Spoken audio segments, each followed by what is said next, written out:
Old pension scheme बहाल नहीं किया तो सरकार पर फाइनल अटैक की तैयारी में आंदोलनकारी। देश भर में क्या होने वाला है?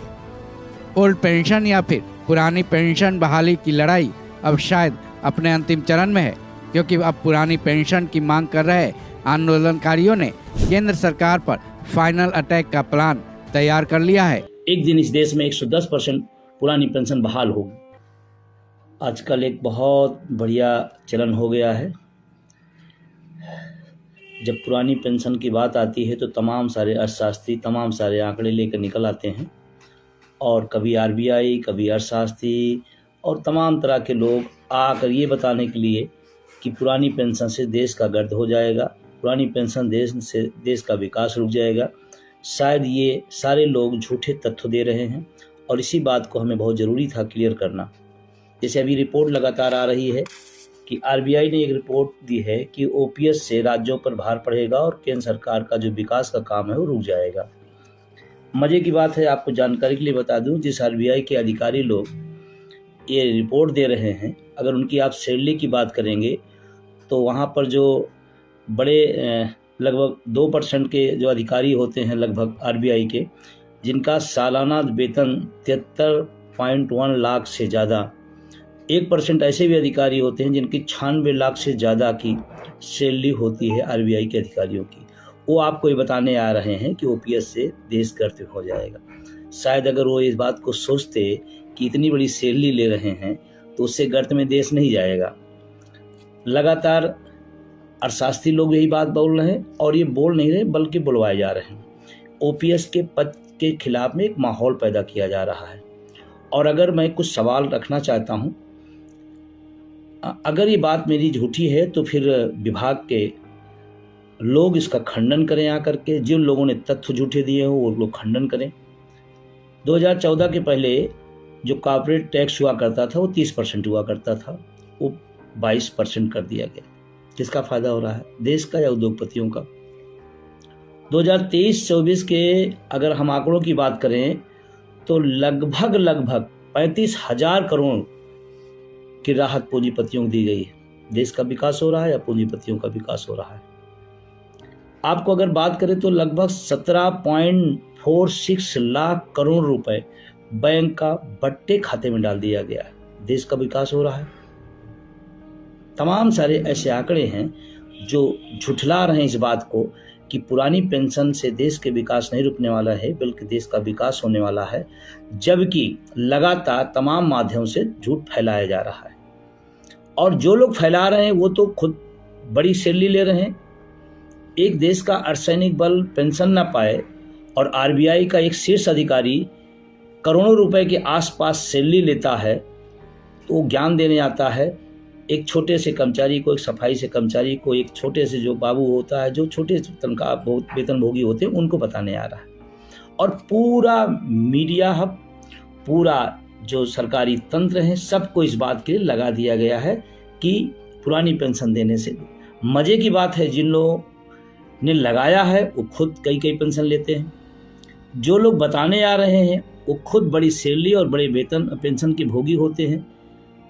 उसके बाद इस तरह का रिमर फैलाया जा रहा है। मुझे इस बात के लिए बड़ा आश्चर्य हो रहा है कि उसके बाद भी तमाम सारे लोग इस तथ्यों को जानते हुए भी, तमाम बुद्धिजीवी और पढ़े लिखे भी इन झूठे आंकड़ों में पड़ जाते हैं। मैं कहता हूं, अगर आपको इतनी दिक्कत है तो खुली डिबेट कराइए।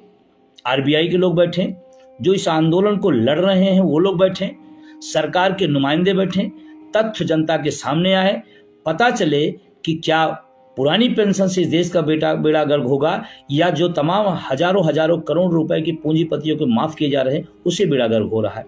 तमाम सारे उससे उद्योगपति हैं जो देश के मेहनत कश लोगों का, वो गरीब गुरबा किसान जो इस देश के लिए टैक्स देता है, उस टैक्स के पैसे को लेकर के चला गया है बाहर। आज तक मजबूत सरकार उन कमजोर भगोड़ों को वापस नहीं ला पाई है, और तमाम सुधार की बातें होती हैं। और मजे बात इसमें देखें कि दो तरह के तथ्य रखे जा रहे हैं। एक तरफ बताया जा रहा है कि हम दुनिया के एक आर्थिक महाशक्ति बनने जा रहे हैं या बन गए हैं, और हमें पेंशन देने में दिक्कत होती है। जिस देश में इस देश के लोगों की सुरक्षा, सामाजिक सुरक्षा देने से सरकार वंचित कर दे रही है, जिस देश में संविदा का सैनिक रखा जा रहा है, उस देश की इकोनॉमिक्स मजबूत कैसे हो रही है, मेरे आज तक समझ में नहीं आया।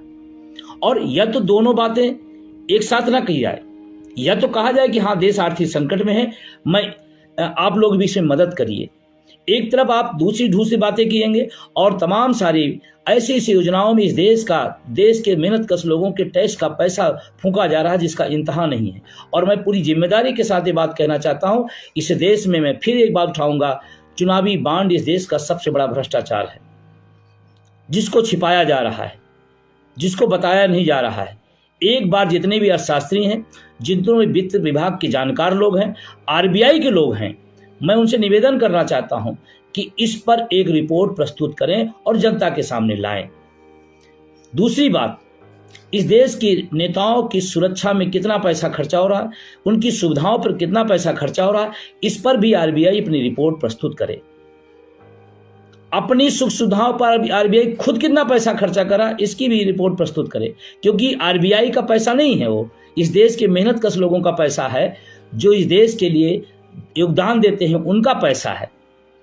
ये किसी एक राजनेता या किसी मुख्यमंत्री या प्रधानमंत्री का पैसा नहीं है, आरबीआई के गवर्नर का पैसा नहीं, इस देश के मेहनतकश लोगों का पैसा है जो टैक्स देते हैं। और अगर टैक्स दे रहे हैं तो हिसाब लेने की भी उनका अधिकार है।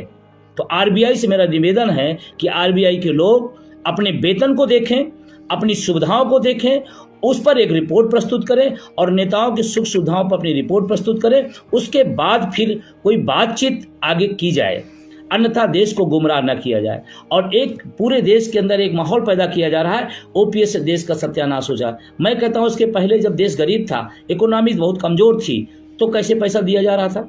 और फिर मैं तो ये महत्वपूर्ण इकोनॉमिक्स किस काम की भाई, मजबूत अर्थव्यवस्था किस काम की, उस काम की देश की रक्षा के लिए संविदा पर सैनिक अग्निवीर रखे जाए, देश के अर्धसैनिक बलों को पुरानी पेंशन से वंचित कर, किस मजबूती की बात, कौन सी अर्थव्यवस्था मजबूत हो रही है। हाँ, कुछ लोगों के लिए मजबूत हो रही होगी। और मैं पूरी जिम्मेदारी के साथ ये बात कहना चाहता हूं कि इनके झांसे में ना आए, अपने आंदोलन को आप आगे बढ़ाएं। आपका आंदोलन, इसका मतलब बहुत सही जगह पे और सही दिशा में जा रहा है, तभी रोज लोगों को उतारा जा रहा है।